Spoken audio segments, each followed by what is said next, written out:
조금 전에 설명한 내용을 보면 이게 부분이 아니고 전부 다 뭐? 전체성이구나라는 게 나오죠. 어느 하나를 건드리면 전체가 다 변한다. 우리가 전체성이라고 또 다른 말로 비국소성. 비국소성이라는 게 이거예요. 태평양의 그 바다 한복판에서 나비의 날개짓이 허리케인을 만드는 그게 뭐냐면 여기에서 이게 왜 저기에 가는가 보이지 않지만 우리 확인을 하지 않았지만 그건 그렇게 영향을 미치고 있다. 이거는 비국소성. 국소성은 다른 말로 좀 더 전체성을 갖고 있는 것이다. 그러면 이건 비국소성이라는 건 다른 말로 하면 연결이라고 표현할 수 있다. 연결. 또 다르게 표현하면 연결 말고 뭡니까? 상보성. 우선 서로가 서로를 돕는 것도 결국은 뭐냐면 비국소성이라는 거죠. 그래서 그게 좋은 것이든 나쁜 것이든 우리는 어떤 연결이 지어져 있냐에 따라서 내가 영향을 받기 된다. 나는 내 자신으로 살아가지만 주변의 모든 사람들의 그러한 영향권 안에 있는 것이에요. 근데 다른 사람과 세상을 내가 바꿀 수 없기 때문에 우리는 어디를 바꿔야 되는가? 초점을 어디로 맞춰야 되는가? 그래서 어리석은 사람은 다른 사람을 바꾸려고 하고 더 어리석은 사람은 세상을 바꾸려고 불평불만하고 있고 지혜로운 사람은 다른 사람과 세상은 절대 변하지 않는다. 왜? 내가 변하지 않았기 때문에 그건 변하지 않는다. 그리고 세상을 만나는 건 나로서 만나기 때문에 지혜로운 사람은 나 자신을 바꾸기 위해서 노력한다. 바뀐 내 자신이 여기가 아닌 이만큼 바뀐 내 자신이 보는 다른 사람은 이미 다르게 보이고 세상도 다르게 보인다. 그뿐만 아니고 내가 이미 달라져 있는 내가 갖고 있는 이 영향력으로 다른 사람과 세상을 바꿀 수 있는 상태가 되는데 그렇게 내 자신을 바꾸는 거기에 에너지 노력을 하지 않고 다른 사람과 세상을 비난하거나 비평하거나 불만하면서 자신을 바꾸려는 노력을 하지 않기 때문에 항상 그 삶이 그대로 그냥 다람쥐 쳇바퀴 돌듯이 돌아가고 있다. 저 거기서 이제 나온 말이 다른 사람과 세상이 진짜가 아니다. 그건 뭐냐면 내가 만들어낸 거다. 내가 비추고 있는 거다. 그럼 나는 뭘로 비추고 있는가? 이걸 우리는 마음의 지도 또는 필터 또는 프레임 더 이제 쉬운 말로 세상 모형이라고 하죠. 모형이라는 건 진짜가 아닌 짜다 이 말이에요. 근데 세상을 진짜가 아닌 가짜로 이렇게 표현하는 이유가 뭐냐면 내 마음에서 비추어 봐. 내 마음 상태가 어떠냐에 따라서 세상이 밝게 보이기도 하고 나쁘게 보이기도 하고 사람이 나쁘게 보이기도 하고 좋게 보이기도 한다.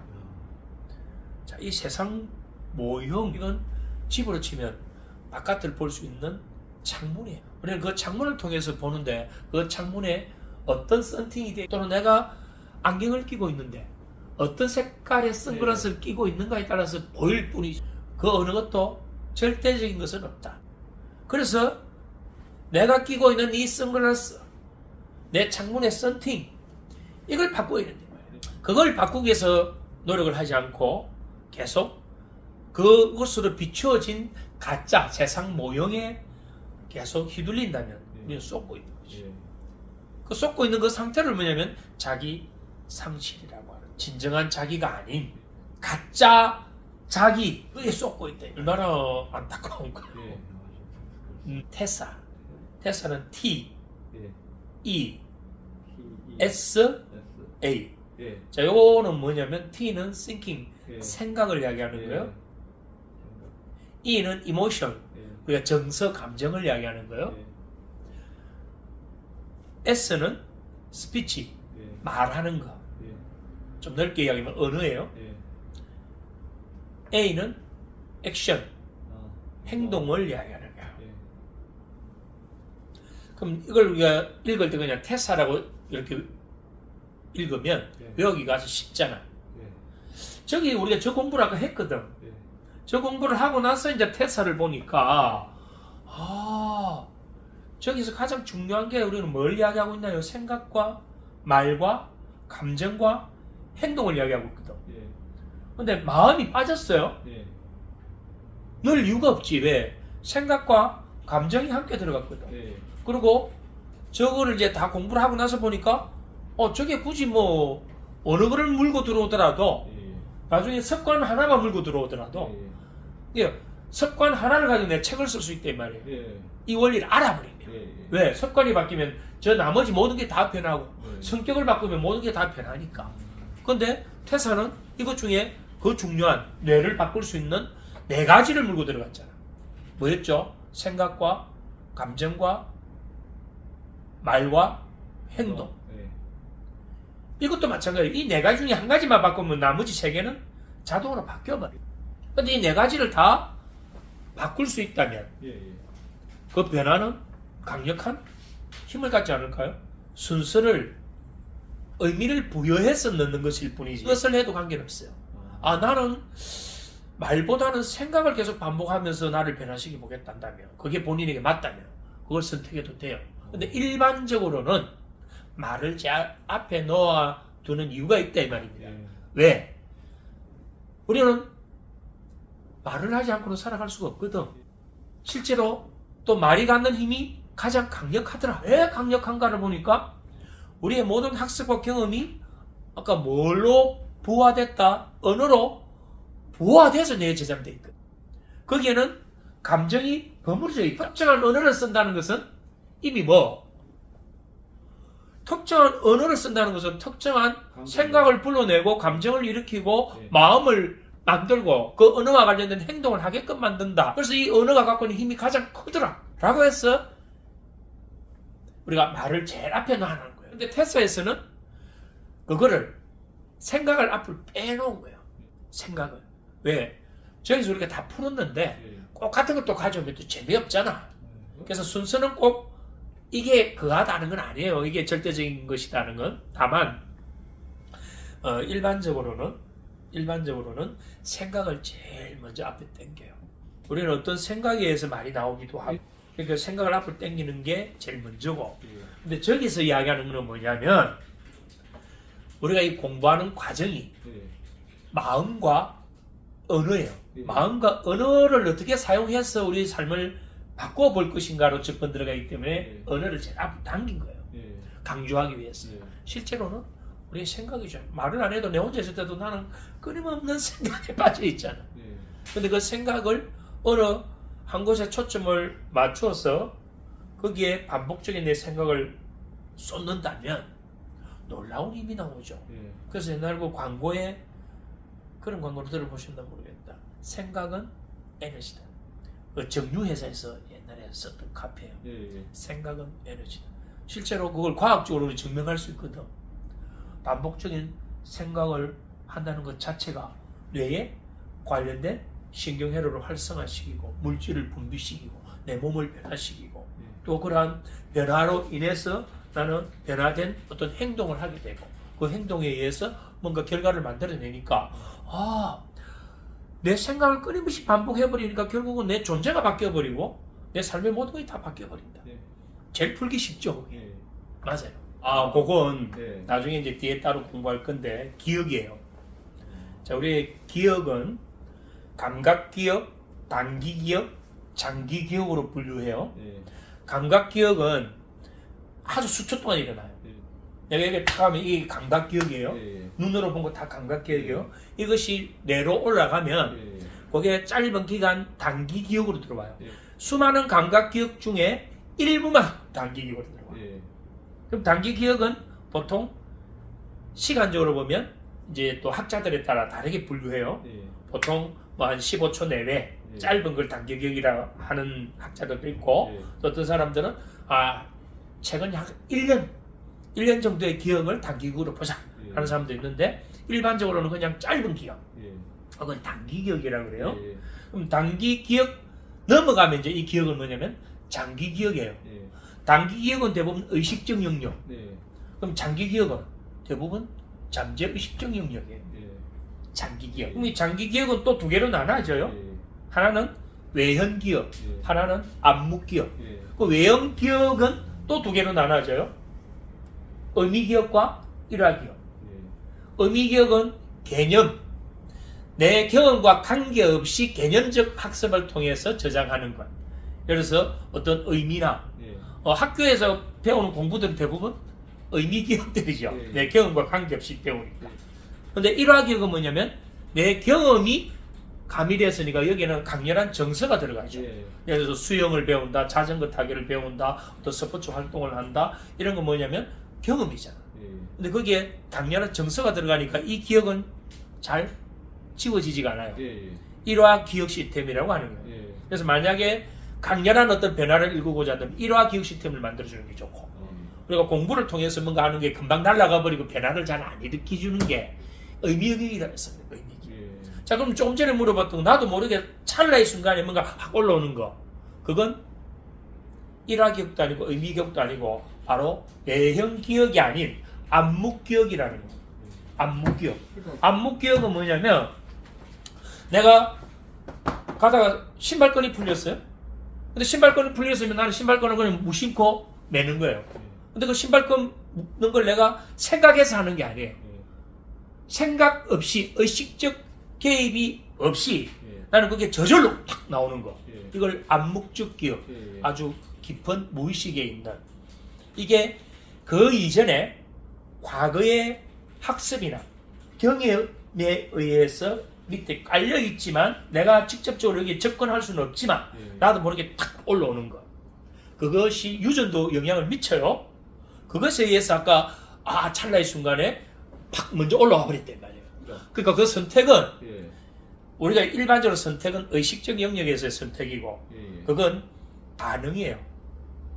선택이 아니고 반응이에요. 먼저 나와버린단 말이에요. 선택해서 나오는 게 아니고. 그러면 이 굳이 선택이라고 표현한다면 뇌에 어떠한 회로가 더 활성화되어 있는가로 풀어야 돼요. 아까 이야기했던 그 부분은 이건 나도 모르게 올라오는가. 그러면 언어를 그걸 변형어휘라고 해요. 변형어휘라는 말 뜻은 뭐를 바꿨다는 거예요? 어휘를 바꿈으로 해서 그에 대한 내 상태를 바꿔버리는 거예요. 이걸 변형어휘라고 그러는데 저는 죽일 놈이라고 욕이 나가야 되는 상황에서 이때 의식적 개입이 들어가는 거예요. 의식적 개입이 들어서 저 삼촌 참 급하셨구나 라고 언어를 조작했다 이 말이에요. 왜냐면 그 상황에서는 화를 내야 되는 거거든요 원래. 근데 언어를 조작했는데 왜 내 상태가 바뀔까? 그래서 우리는 의식적 개입을 하기 위해서 그와 관련된 회로를 굵게 만들어놔야 돼요. 결국 우리 뇌가 반응하는 건 뭐냐면 어느 관련된 회로가 더 많이 주도권을 갖고 있는가. 그러면 평소에 분노를 잘 일으키거나 막 일하는 건 주도권이 그게 강한 거예요. 그놈들이 먼저 반응해버리고 그걸 통해서 이걸 이래서 했는데 이거 계속 반복시켜야 돼. 반복시키면 얘가 이제 주도권을 어느 정도 갖고 있으면 그 상황에서 한번 써보는 거야. 근데 그걸 반복 안 시키고 주도권을 못 갖고 그냥 알고만 있으면 이미 화가 나버려. 그 화가 난 건 뭐냐면 그 회로가 이미 활성화됐고 물질이 분비됐으니까 최소한 30분, 1시간 지나야 그 화가 없어져. 그럼에도 불구하고 우리가 언어를 바꾸는 건 뭐냐면 소방수 역할을 하는 거예요. 긴급 소방. 올라오는 걸 초반에 확 소방 역할을 하는 거예요. 올라오고 나서는 들어가도 제어가 안 돼요. 왜 안 될까요? 이미 신경계가 먼저 활성화됐어요. 얘가. 그 신경계가 활성화되고 나면 이걸 뒷받침해 주려면 뇌에서 관련된 화학물질을 분비해야 되고 우리 체내에서도 관련된 호르몬을 분비해야 돼요. 이때는 뇌 분비계가 같이 작동을 일으키게 되죠. 그러면 이 상태는 뭐냐면 신경계는 적극적인 반응이에요. 반응이 지속되게 만들려면 그 관련된 물질을 계속 분비해 줘야겠다. 그럼 이건 물질이 분비가 됐으면 최소한 30분, 1시간 안에는 물질이 안 없어진다. 그 상태에서 소방을 막 넣으려고 해도 이미 효과가 없지. 그래서는 변형의료에서는 어떻게 써야 되나요? 찰나에는 암묵기억에서 이게 확 올라오지만 주도권을 가진 그 나쁜 그런 회로가 활성화되려고 하지만 초반에 팍 들어가 버리면 꺾을 수 있어요. 왜?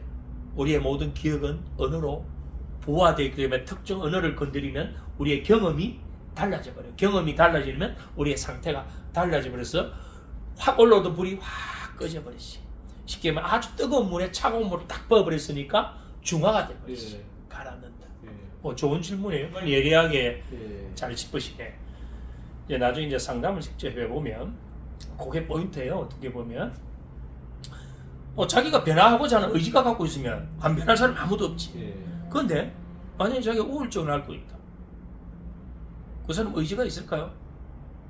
의지는 있을 수 있지. 근데 그 의지가 그 물질에 진다 이 말이에요. 본인은 뭔가 변화하고자 하는 의지를 갖고 있지만 이미 물질에 뭐 돼 있다? 그걸 우리가 다르게 표현하면, 강하게 표현하면 중독되어 있는 거예요. 우리의 모든 이 물질들은 우리 몸에서 중독을 일으켜요. 자, 우리의 기저선이라는 거는 편안하고 익숙한 상태를 우리가 기저선이라고 그래요. 그럼 사람마다의 기저선이 다르죠. 어떤 사람은 좀 떠 있고, 말할 때 보면 호흡이 가쁘거나 말이 되게 빠르거나 약간 떠 있는 사람 있잖아. 기저선이 높은 거예요. 심장이 안 좋아져요. 이 기저선을 만드는 건 결국 또 뭔가? 자율신경계예요. 그러니까 자율신경계는 교감신경과 부교감신경이죠. 교감신경은 우리를 어떤 상황에 적응을 할 수 있도록 각성시키고 올린 상태로 그대로 놔두면 인간은 죽어요. 그렇죠. 계속 올라가 있어요. 그래서 부교감신경이 다시 작동하면서 이걸 끄집어 내려요. 내려는데 이게 서로 이렇게 물결처럼 이렇게 라운드 지는 거예요. 그래서 우리 마음이 자율신경계하고 연결되어 있어요. 그 자율신경계의 이 교감신경이 조금 더 활성화가 높은 상태로 많이 있으면 이걸 기저선이 높은 상태라고 해요. 이 상태가 되면 우리는 마음이 항상 뭔가 조급해. 뭔가 불안하고. 이런 사람들을 우리가 언어적으로만 상담을 통해서 해도 도움이 되지만 자율신경계를 안정시켜 줄 수 있는 훈련을 시키면 제일 빠르잖아. 그럼 교감신경을 조금 덜 둔감화시키고 부교감신경을 더 활성화시켜서 릴렉스한 상태를 만들어 기저선만 낮춰줘 버려도 이 사람들이 뭐라고 하는지 아세요? 편안하다. 좋다라고 하거든. 교감과 부교감이 두 개 서로 조율 작업을 해요. 항상 우리 안에서. 그걸 길항작용이래. 길항작용. 이 길항작용을 통해서 우리는 건강한 상태를 유지할 수 있지. 근데 이게 높거나 지나치게 낮은 사람, 이건 물질에 의해서 그 상태가 유지가 돼요. 그래서 그걸 일정한 패턴이라고 그러고, 다른 말로 중독이라고 한다.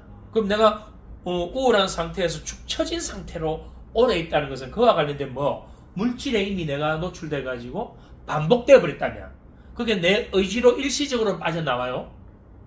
심리적인 문제를 갖고 있는 사람들도 대부분 일시적으로는 빠져나와요.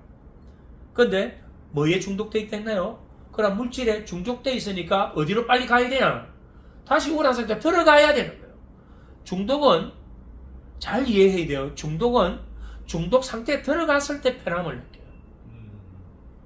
분명히 의식적 차원에서는 중독에서 빠져나오는 게 편한데 이미 내 몸은 중독에 들어가야 편함을 느끼는 상태로 이미 바뀌어져 있다. 그러면 우리가 게임을 하는 사람, 게임에 중독된 사람들은 어디에 들어가야 편한가요? 게임 하는 상태 중독에 들어가야만이 내 존재가 증명되고 편한 거예요. 우울증도 마찬가지예요. 모든 건 그 상태로 들어가야 된다. 그래서 이때는 내가 일시적으로 빠져나오기도 하고 이게 잘못됐구나, 내가 바뀌어야 되겠구나 생각도 해보지만 그게 오래 못 가요. 왜? 물질에 이미 중독되어 있다.